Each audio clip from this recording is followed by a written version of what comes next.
An arithmetic progression is a sequence of numbers where the difference between any two consecutive terms is constant.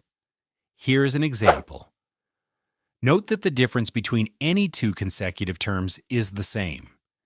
In this case, 8 minus 3, 13 minus 8, 18 minus 13 are all equal to the same constant value.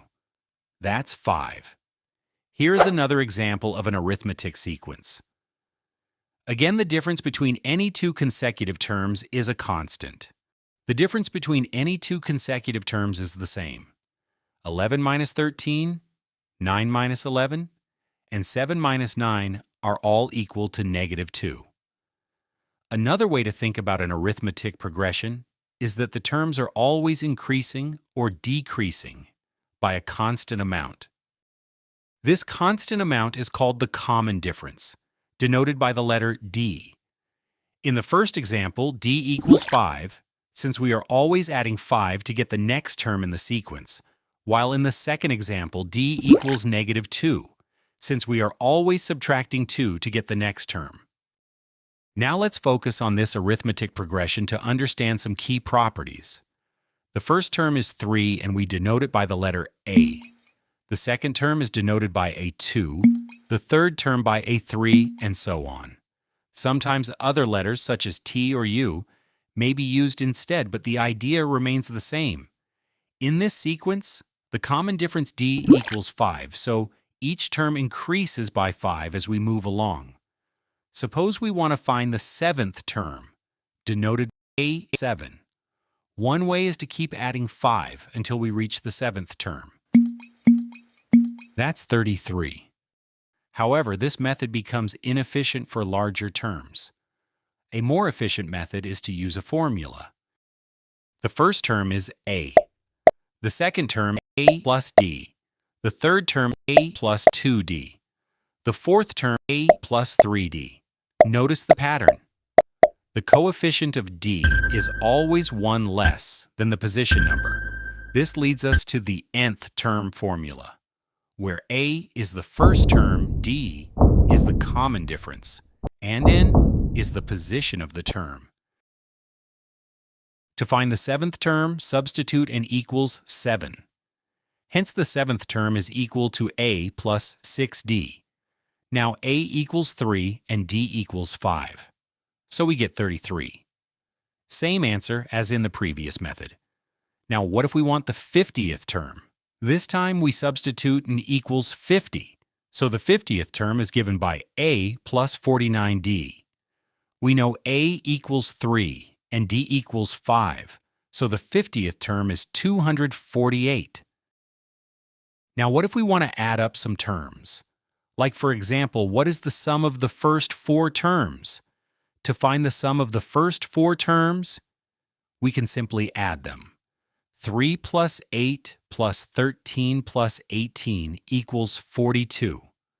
Alternatively, we can use the sum of the first n terms formula, denoted as S subscript n, where n represents the number of terms that we are adding.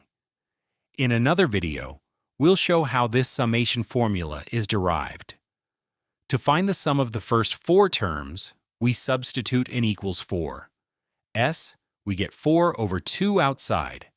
Inside the brackets, 2a is 6, since a equals 3, and minus 1 is 3, since n equals 4, and d equals 5. Hence, we get the same 42 when we added the terms. Now suppose we want the sum of the first 50 terms. We substitute n equals 50 and get 50 over 2 outside.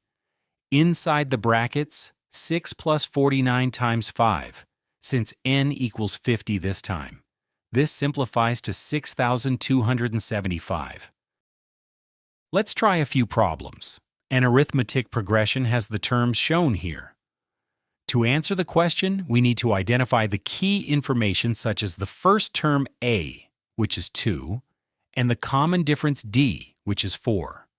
To find the 20th term, we use the nth term formula and substitute n equals 20 to get 78. To find the number of terms, we use the same nth term formula. The last term is 86, so we replace n with 86. A is 2 and D equals 4.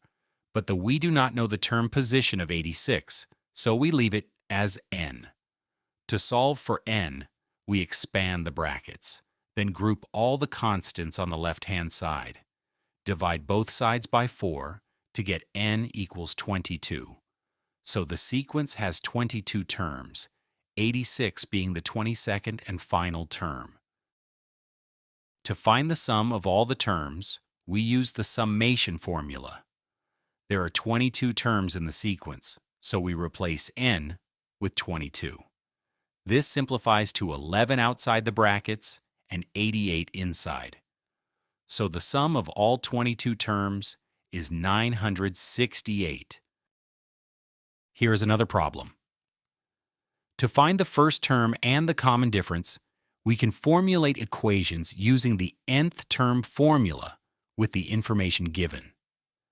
The sixth term of the arithmetic progression is 33. Hence 33 equals a plus 5d. The 12th term is 81. So 81 equals a plus 11d. We can subtract one equation from the other. So 81 minus 33 is 48. A minus a is nil. And 11d minus 5d equals 6d. Now divide both sides by 6 to get d equals 8. To find the value of a, substitute d equals 8 into equation 1 to get a equals minus 7. To find the 30th term, we use the nth term formula and replace n with 30 and substitute the values of a and dl that we just found. Hence the 30th term is 225. Pause the video and have a go at this final problem. The sum of the first 8 terms of an arithmetic progression is 56. The first term is 0. Find the 13th term. Hint. Since you know the sum of the first 8 terms, use the summation formula to find d and the nth term formula to find the 13th term. Here is the solution. Thanks for watching. Remember to like, share, and subscribe. See you soon.